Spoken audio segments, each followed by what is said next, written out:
আমি আশা করি 5 তারিখের পরে রাজশাহীতে কোনো চাঁদাবাজি হয় না। রাজশাহীতে কোনো চাঁদাবাজি হয় না। এখানকার মানুষ ভদ্র, এখানকার মানুষ বিনয়ী, এখানকার মানুষ সৎ। কেউ চাঁদাবাজি এখানে করে না, ঠিক না? এখানেও চাঁদাবাজি হয়, এখানেও ফুটপাত দখল হয়, হাট বাজার, বালুমহাল, জলমহাল, বিভিন্ন যানবাহনের স্ট্যান্ড, সবগুলাতে দখলদারি হয়। তাহলে আমাদের এই শহীদদের রক্তের প্রতি এইটাকে ভালোবাসা, এটাকে সম্মান?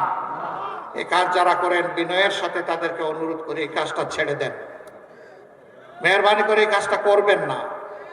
আমাদের শহীদদের আত্মা কষ্ট পাবে, মানবতা অপমানিত হবে, লাঞ্ছিত হবে। বন্ধু, এই কাজটা ছেড়ে দেন ভাই, আল্লাহর রাস্তায় এই কাজগুলা ছেড়ে দেন, এই কাজ আর করবেন না।